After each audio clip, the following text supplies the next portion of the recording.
cultural history for you. Okay, so Freddie Freeman, often referred to as Captain Marvel Jr. Or Captain Every Power Jr. Or Captain Every Power. Shazam Jr. Sorry, I messed that up for you. I'm sorry. Go ahead. Have you seen? Has it? Who's seen? Show of hands. Who's seen the first Shazam? In the trailer. Okay, so hands down. Show of hands. Who's seen the second Shazam? Okay, there need to be more hands. There need to be more hands. Tonight we have a private screening at 7 p.m. Tonight, a private screening. Tonight. Yes, absolutely. Well, then you have no excuses now. No, we're going. When you say it, 7:30, be there or be square. You'll understand his Captain Every Power's reference if you see the second film. So go ahead. Okay, so Are you getting to Elvis? Boy, come on. Heck yeah, I know this. Let's talk about this. Did you know this? Yeah, I knew this. I never stopped talking about it. How That is amazing. honored I am. Yeah. That is amazing. Now, are you Elvis fans though? Yeah. What's your favorite song? I got to know. Austin Butler for the song. I'm kidding. That's a good one. My favorite Elvis song, "If I Can Dream," is such a good. Oh. I love that song, and I also love. I'm gonna build me a mountain. I love when he did that cover of that song. Yeah. And it's just, his gospel album is so freaking fun. I don't remember what it's called. It's 5 something. It's 5 something. I don't remember what it is. But that's a good choice. Good choice. Yeah. Zach, what about you? Favorite Elvis song? Take it away. So I'm just getting lost in whatever that answer was. I was lost too, that's fine. I don't know. That's a really good question. I mean, I am a fan of Elvis as an icon. I'm a fan of like all of that. I mean, he was a level of famous that very few people had ever gotten to, particularly at that point. And to be real, like, I'm not even sure people today, even like the most famous people today, and you think about them like, oh my God, they're insanely famous. I don't know, Justin Bieber. What I don't know, you pick your person. But even they aren't as famous as he was then, if you really think about it, because there weren't that many famous people. Like now, there are so many famous people, so you're lost in the sea of famous people. Elvis Presley was famous when there were very few people that were that famous, and he didn't need the internet to be that famous. He was that famous because of a radio, and that radio went all over the world. And like people in other countries who didn't get to look at the lives of these people constantly on social media, which is, by the way, one of the worst things in the world. But well, that's another story. But Elvis was that level famous. So like I have a lot of admiration and awe for that, but I don't know a lot of his catalog of music, to be honest. I mean, obviously there's like, Song Dog and things like that, you know what I mean? But there's a song that's in our... Build me a mountain. what's the song in our, little bit of conversations? What's the name of that song? A little more conversation. A little more conversation. I didn't even know. It's something like that. Anyway, I love that song. And in fact, another little factoid, that song was supposed to be the song in the learning montage when I was learning my powers, and you and I, right? Love that first part. movie. I love that part. When we were that montage was supposed to have that song. But because Bohemian Rhapsody had just come out, one of the executives at Warner Brothers was like, no, listen. They know. We gotta have Queen. Everybody loves Queen. We gotta have a Queen song. Queen. And that's why we ended up with Don't Stop Me Now. Exactly. Which is also a fantastic song. Absolutely. But it's also been used a lot in a lot of movies. I felt like a little more conversation would have been a little more, I don't know, a little more, I don't know. They're both great.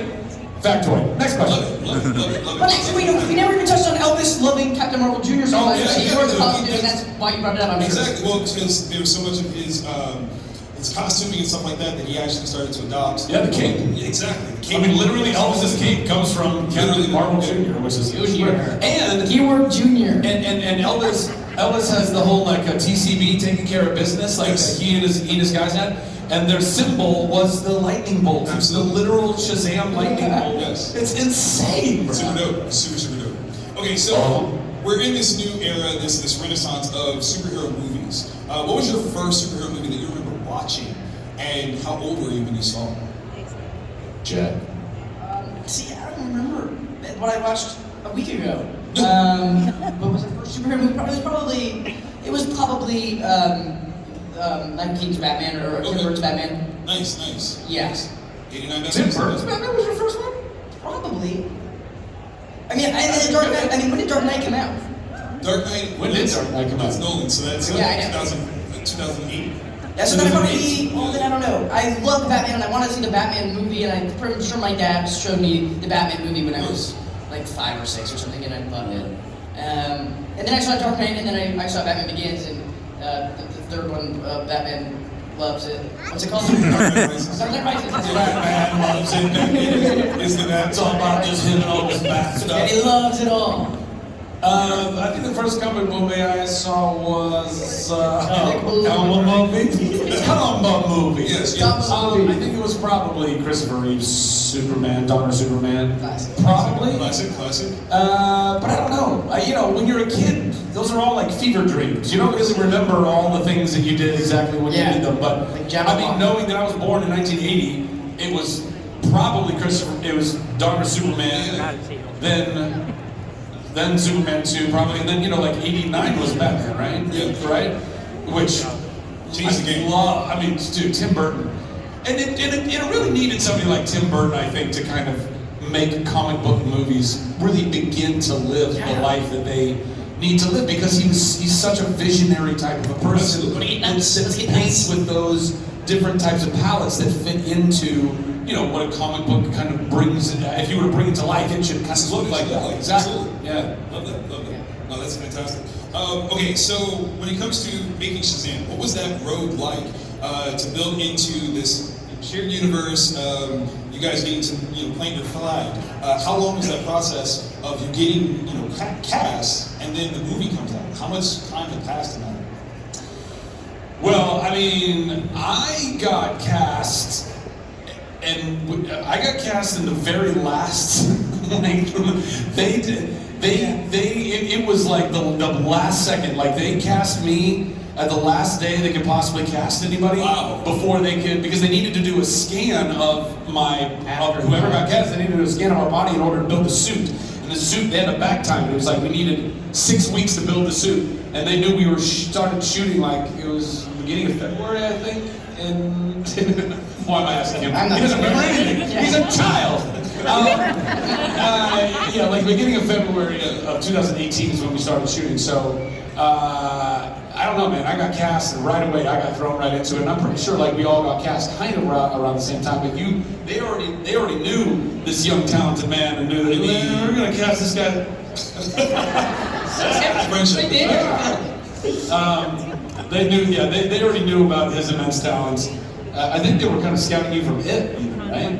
I don't know. Well, here's what happened. I was on the Warner Brothers lot a lot, and my name was getting around. I was standing around the water cooler saying, "That Grazer's one hell of a guy." Hey. No, I was on the Warner Brothers. I was filming a show, and one day after work, they're like, "Hey, so you have an audition? Just so come and do this." And I didn't know. I just read the lines of Cole Reed, and then I think like a week later, I did a chemistry reads with people who weren't good enough to play Shazam, and Zachary, of course, which is the best option, the best decision made. And and that was awesome. Me. No, that's brilliant. That's absolutely brilliant. And I think it's important to know that you come from a family of actors. So you getting the bug, was that any pressure, or did you just kind of go like, nah, I needed this? No, I have no idea. I like to act because it's liberating. And I like to play characters, I like to play pretend, I like to dress up. And I get to do that. Thank God. Yeah, really. I'm so blessed. I mean, it could be luck or it could be talent. I think talent is half of it. But I think for the most part, I'm grateful, I'm blessed to do it. I did theater as a kid, right. And that's what kind of, and I thank my lucky stars for theater because without it, I wouldn't have learned that I'm capable or that I enjoy it so much that this job even exists. And that and when I found out that it did, I realized I can only do this for the rest of my life, and this is what I want to do forever. That's brilliant. If I can, then I will. I love it. Obviously, being in LA, that's a huge opportunity. But you growing up in Louisiana, though. I didn't grow up in Louisiana. Being from Louisiana. Yeah, I was born. Well, no. San Diego. I was born in Lake Charles, Louisiana, because my dad happened to be working in. Oh, right, you got Lake Charles. Lake Charles. One person. I was there for about 2 months, and then I had to move. I was a baby, but I just happened to pop out there. But my dad was working there, and I happened to pop out. But I love Louisiana. I've spent a lot of time in New Orleans and had tremendous times in New Orleans. And they started reporting to It's all about the them. beignets, guys. Yeah. And but no, I grew up in Southern California. Okay, so Yeah. you were part of the culture as well. So when did Well, no. I mean, the acting culture? Well, I mean, just being out in SoCal. I mean, like, I grew up an hour outside of LA. Sure. It's just the suburbs. I mean, there's no Hollywood there. I mean, but an hour outside LA is still, that's LA, right? Not really. No? It also depends. People who live in Burbank still, you think because you're close to Hollywood, it's just like, it's visible, but I don't know. Hollywood is just a front. Well, it's the business within the town. The town LA happens to have a lot of Hollywood with, kind of strewn through it. But anyway, I grew up in a little beachy community. I was the nerdy kid reading comic books and rollerblading and doing theater. I mean, yeah, bro. Rollerbladers in the house? Come on, bro. We're not alone. We're not alone. You're making a comeback too, come on. Come on. Hey, everyone likes rollerblades. Yes. Really? Great taste, this kid. I don't know. You're raising him well. You're raising him well. So how did the acting bug hit you then? Well, I mean, we're very just like that. But both stop and bam, stuck you right in the shoulder. Listen, man. I mean, I was always. When I was like 4 years old, I think I put together. I think when we're all around 4 years old, we become just intelligent enough that we recognize, we're just cognizant enough that you can intentionally make somebody laugh. Of course. Prior to that, you're a little kid bumping off the walls, and people are laughing at you and think, what did I do? And you try to recreate that, but you never really get there. And then around 4, you're like, oh, I get it. If I do this thing, or I say this thing in this particular way, I can elicit a laugh. And also around 4, I think we're all emotionally intelligent just enough to recognize that a smiling and laughing person feels good on the inside.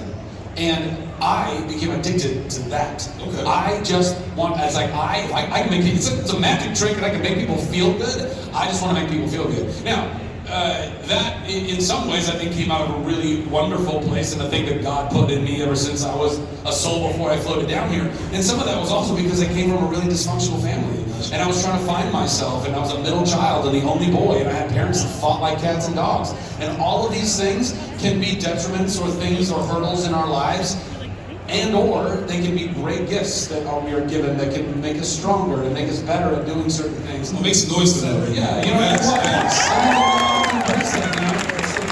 and so I'm so grateful, looking in hindsight, I'm so grateful I've gone through a lot of therapy, so a lot of those fighting parents I've been able to deal with in therapy. But around then is when I had my love of entertaining, and then when I was probably 6, I was putting together, oh, that's the TV.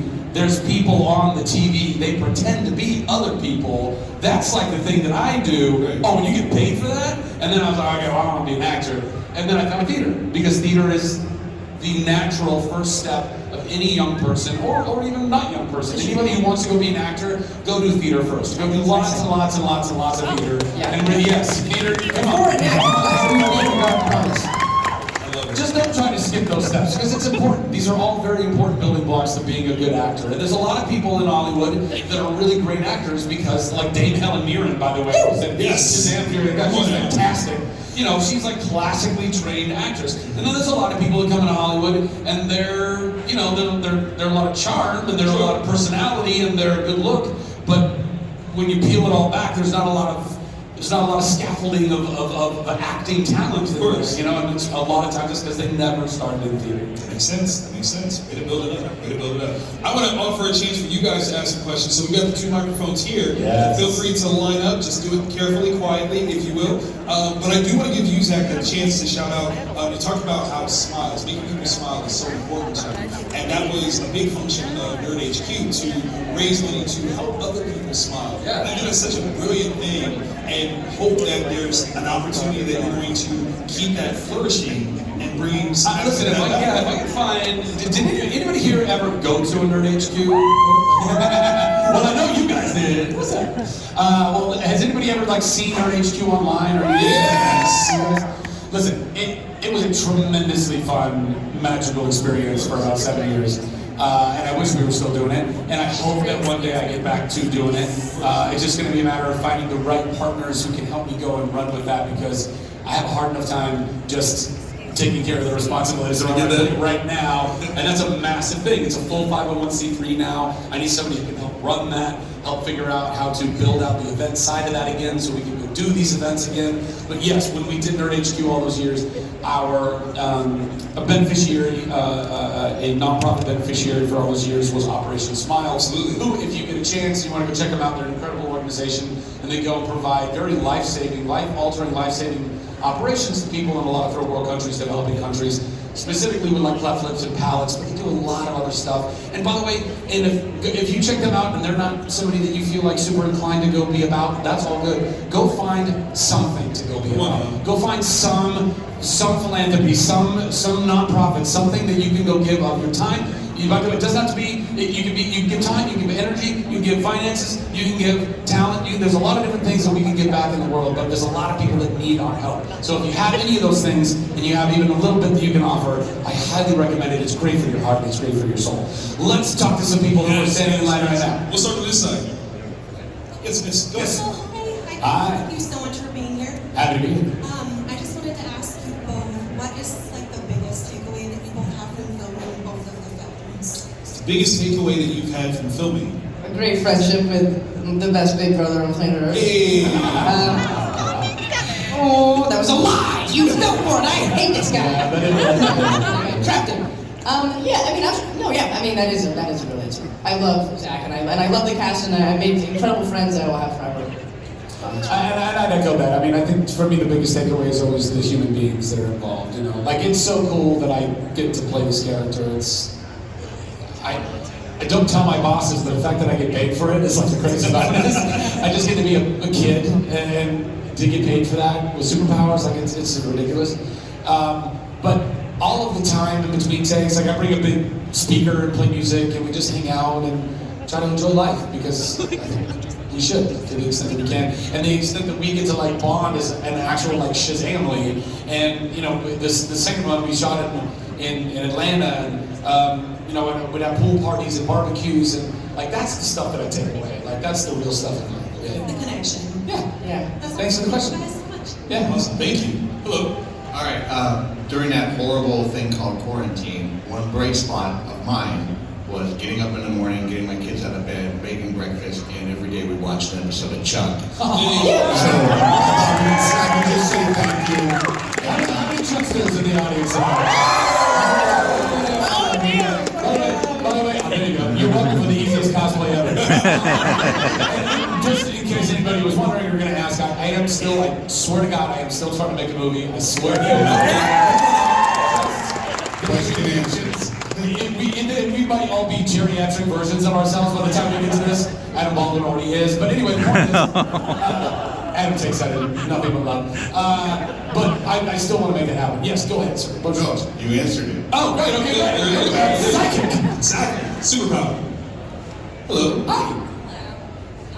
I was just wondering, filming the first movie and the second, when everyone joins the Shazamily, and you get to work with actors like Megan Good and Adam Brody, who we haven't really seen take on this type of role. How was that for you guys? Like, how was it bonding experience, and how was it just embodying children and adults' bodies? Your question actually quickly. Sorry, one time. Did you coin Shazamily? I think I did. Like, Yeah, I don't know. Okay, I don't know. Think about it. I threw it out there a long time ago, and then Warner Brothers was like, "Oh yeah, we'll run with that." I was like, "Great. Do I get paid for that? I don't get paid. Okay, I get paid for none of the things I come up with." Disnerd coined that too, but nobody gives me credit. It's fine. You can have it. So how's Megan Good? Yeah. Well, yeah, because it's different for us. Like, you didn't really get to work with Megan. I know Megan. I didn't work with. I've talked to her. Yeah. Adam is good. Yeah, and then you. It's so fun.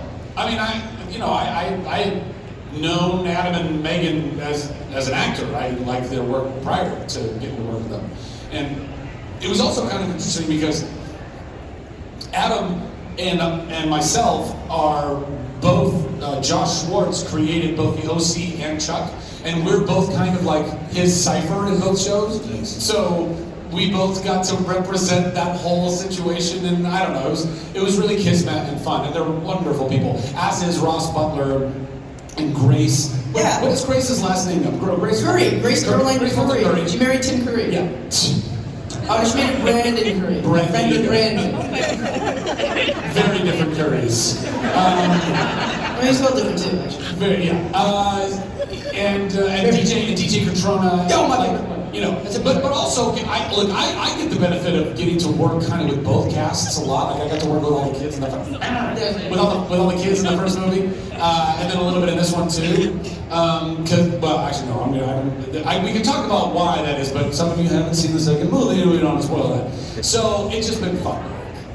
What's that? Some of us work and I'm moving. Oh, it's there's no Yeah. there's no judgment, baby. It's all good. No, we were waiting for you. People fighting. People Turn this into like Jerry Springer or something. Get mad at him. Yeah. But thank you very much. Thank you. Hello. Hello.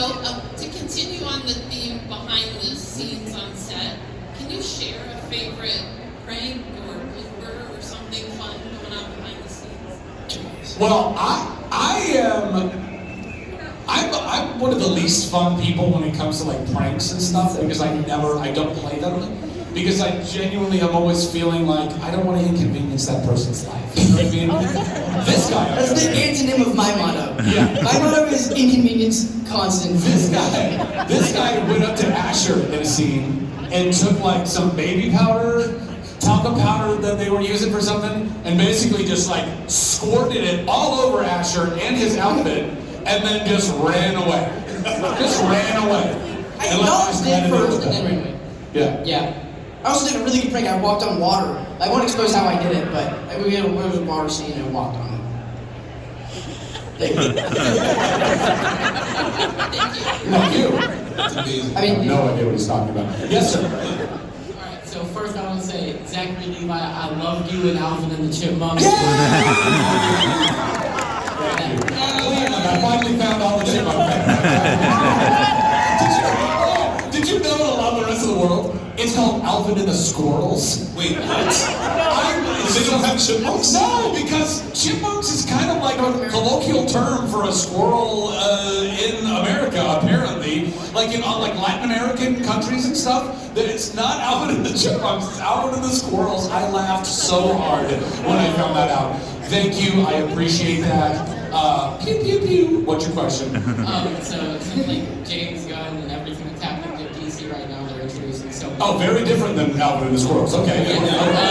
Yeah. Is there any specific DC character either of you would want to see your characters work with in the future? Well, all of them. I mean, I think there's that, but I think Green Lantern would be really fun. Hey, let's go with that. I think there's a lot of just potential in that because literally the Lantern Corps. I mean, you know, I think they're amazing. Like that whole universe is so cool. Well, part of the universe is so cool, but their powers are so cool, and there's levity that can kind of be built into that I think would mirror the tone of Shazam pretty well. You, Jack? There's a lot of different leagues and societies that I think are cool, that I would love to know them, and those are good, and I want Batman. I love it. Great question. No. Hello. Good morning. Question for you, Shazam.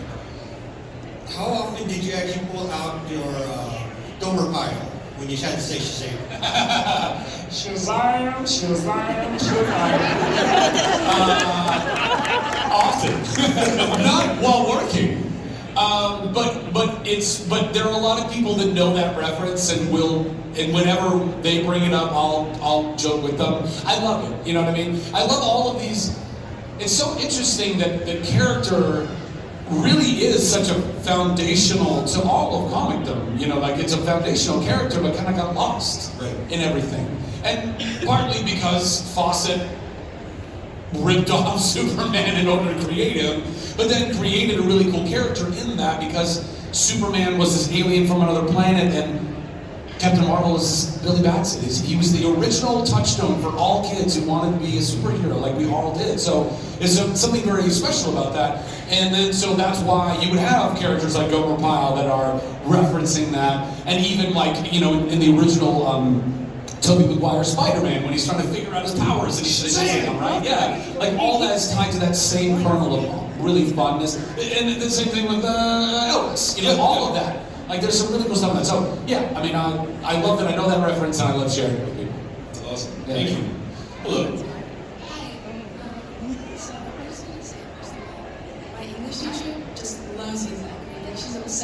Well, she has excellent taste. Your autograph for her. And my question actually has to do with Alvin and the Chipmunks as well. Oh, okay. But an actual Alvin and the Chipmunks question. See, fantastic. Was it a challenge to work with the CGI squirrels? Was it a challenge working with 3 CGI squirrels? It was a nightmare. I worked with a massive CGI dragon in Shazam, and it was an easier thing to do. Those chipmunks are divas. You have no idea how difficult it is to get Alvin out of his trailer when you're starting. It was a really fun challenge because, you know, and I'm not even kidding. Like with a big CG dragon, you have like kind of one eye line. You know what you're looking at. With 3 computer-generated chipmunks that are constantly moving, in order to rehearse those scenes, we had our prop people. They had these long, like, telescopic poles with little hooks on the end, with little stuffed animals, chipmunks on the end. We call them the stuffies, and we do a stuffy rehearsal. And then so let's pretend Jack's me, okay? So you're playing Toby.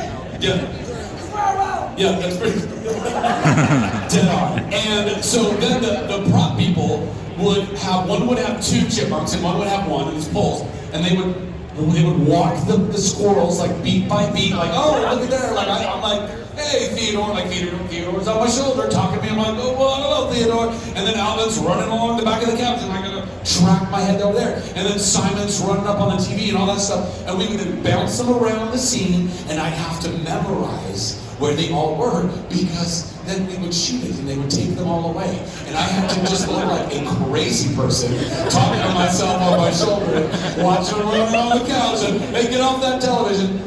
So it was a trip, but this is one of the coolest things about being an actor, is that you get to use your imagination in a way that, like, a lot of us, it gets beaten out of us. I mean, the older you get, the more adult you become, the less you use your imagination, and that sucks. That shouldn't be. So I'm really grateful that I get these challenges of having to look like a crazy person looking at invisible chipmunks, because it keeps me young.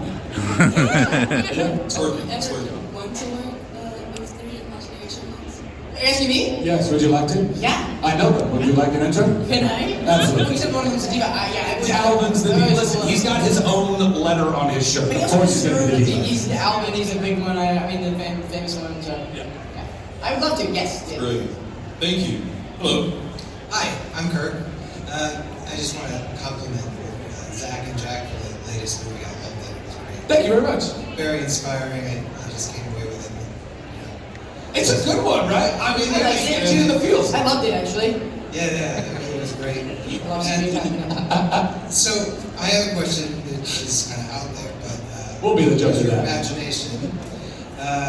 If you could imagine a battle between Shazam, and both of you can answer or one, it doesn't matter. If both of you could imagine a battle between Shazam and Black Adam, how would it go? How awesome would it be? I can tell you. Are we allowed to? I'll have the red light, have the red dot stuff. I don't know how to say anything anymore. I don't know. I think it would be epic. I mean, listen. Also, sorry. Oh, no, go ahead. In the comics, Shazam beats him. Yeah, it's true. Ultimately, yes, we do, because we're fucking good. And we got a whole family behind us. He's just him. And maybe some foot soldiers that die like immediately. But also, from if you're looking at like the stats of the characters, I mean, listen, we're doppelgangers, right? He's our evil twin. So it would be an incredible fight. I love that whole like. There's a whole anime cartoon, I'm sure a lot of you guys have seen it, where it's basically Superman, Shazam, and Black Adam all like have this awesome fight.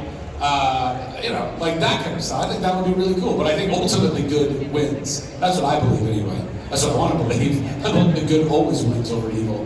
And yeah, so that's how I would see it going. Okay, cool. Yeah, can you just say the word? My birthday's Monday. Do you mind saying? Happy birthday? No. He wants you to call the lightning. Can you call it lightning? It's my birthday Monday. Come, lightning! Shazam. You'll be audited for that too. You're gonna check in the mail. Don't worry.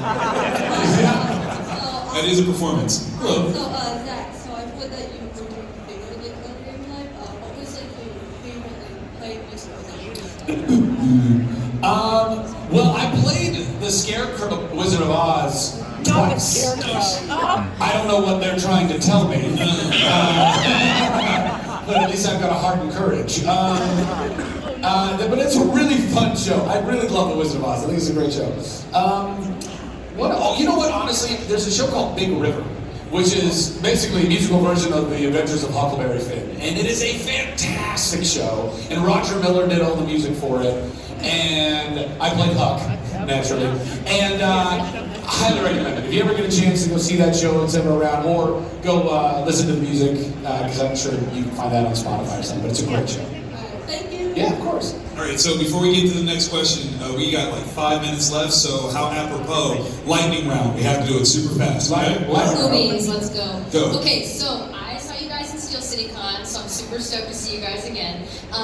So thank you for being here. But my question, I have one super quick question about Shazam. Zach, what is your favorite suit? And then both of you, obviously in the movies, the very first one, you guys are establishing your characters. And then the second one, you kind of know what your characters are like, but they're 4 years older. So how did you prepare differently for each role? That's a difficult lightning round. That was Sorry. Second suit, I like the second suit more for various reasons, but I liked it more. How'd you prepare for this role? Nothing. I didn't read the script. And in fairness, I pretty much show up and I mean too. But I did, we all aged up like 3 years, so I had to kind of take that into consideration. And what do kids nowadays? What are the kids talking about? What are they doing? They're on the TikTok, So trying to implement those types of things. Yeah. Thank you. Beetlejuice? I love Beetlejuice. Beetlejuice is my favorite movie. Beetlejuice is great. He was already here, Jack. First of all, I saw Shazam last night at 7 o'clock at night, just so I could talk to you. Oh, nice. My question is another battle question like the other guy. Who would win in a fight, Pennywise or Shazam? Ooh. Shazam is a child, so like... Who would win, Pennywise or Shazam? I watched it. I find myself to be more powerful than you very much. Well, I don't know. Yeah. Okay. Yeah. Shazam. Because Shazam 2 is out, and you should go see it.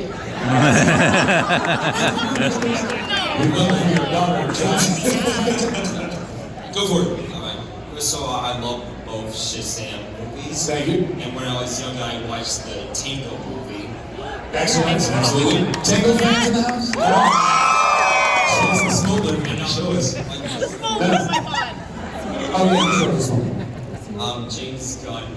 How was he like to work with if you wanted Great. I mean, I've known James as a friend for many years, but we haven't really worked together so far. You know what I mean? We made this movie before he came in and has his new job. So I hope I get to work with him. I don't know. We'll see how it all kind of falls into place. Yeah. Thank you. There we go. Hello. Favorite chipmunk? Favorite Simon. Answer this to you, Theodore. Nice. No love for Alvin. No? I love them all. I love them all, but Simon at least is the rational thinker. He understands. He's trying to keep them out of trouble. Alvin is just constantly getting them into trouble. And Theodore's kind of a pushover. He's constantly eating. So I love that one. next question. I'm wondering, what 3 words would you say to your younger self? And maybe cool is cancer. Ooh. Don't try to be cool. Don't let anybody make you think that you need to be a part of some clique or group or something to give you worth in your life, because you don't need any of that crap. Love yourself. Love what you're about. Don't let people bully you ever. Anybody here been bullied in their life? Because I've been bullied plenty in my life, and I don't want that anymore. So that's the kind of stuff I would tell my younger self. What about you guys? That was a great answer. I guess in the same vein, I would say, I love you. Heck yeah. That's awesome. Three great words. Good job. Next, Luke. I was wondering if there's anything unique and/or challenging about maintaining a sense of, connectedness, being in sync, or having chemistry between the two of you. I did not get that. A little closer. Sorry, I was wondering if there's anything you can share that's unique, fun, and/or challenging about maintaining chemistry, or just being connected and in sync between the two. Oh, sweet. You mean with me and Asher? Yes. I mean, the most challenging thing is we never work together. We're never, you know what I mean? It's either he's there at work or I'm there at work. But we do get to spend a good amount of time off camera, and I just try to absorb as much of his energy as I can, and I hope that he tries to absorb as much of my energy as he can, and then we just trust our director to direct us. You know. Yeah. Gotcha. Thank you. This might have to be the last question. See, better be No pressure. Sing for us. I have a question for both of you, starting with Zach. Awesome. What was it like being in the suit? Very Uncle Sam. Very Uncle Sam. Because it's not just the point, it's the shoulder with the point. I was like in the suit. It was a dream come true, amazing, claustrophobic. I don't know. Your body is very tight. It's a very tight thing and very difficult to go to the bathroom in. But also, you're looking at yourself in a mirror and you're like, holy crap, I'm a superhero. Like, this is one of the coolest things I've ever gotten to do in my life. So that's what it's like. And what's your question for this young man? What was it like being someone in crutches? So someone not in the suit. Yeah, but also with a crutch. So I've learned that I love a prop. Speed answer, I love a prop. A prop helps. If it's a pair of glasses or a crutch, which is literally my crutch as an actor. I'm using it as a crutch.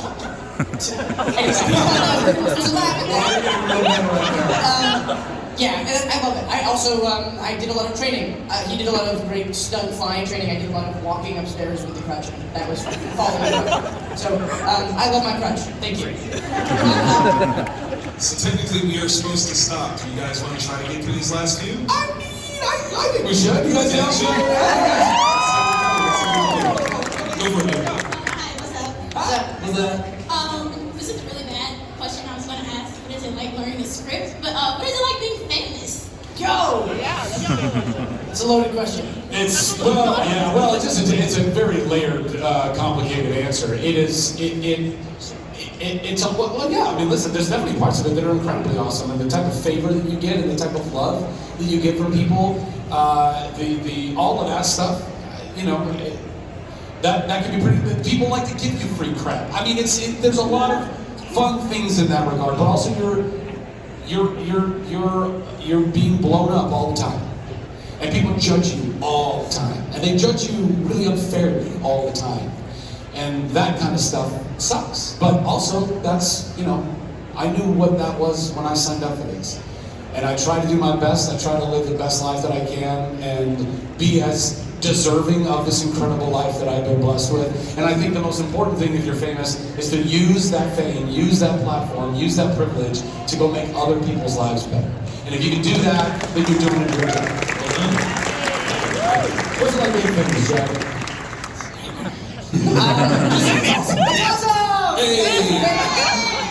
There we go. Next question. Hi, my name is Mary, and my question is, what advice would you give to new or aspiring actors? One word answer. Theater. Theater. Theodore. What did you say? Theodore. I agree, actually, I agree. The show must go on. Absolutely. Yeah. Next question. Nice. What's been the hardest part of your acting journey so far? Hardest part of your acting journey?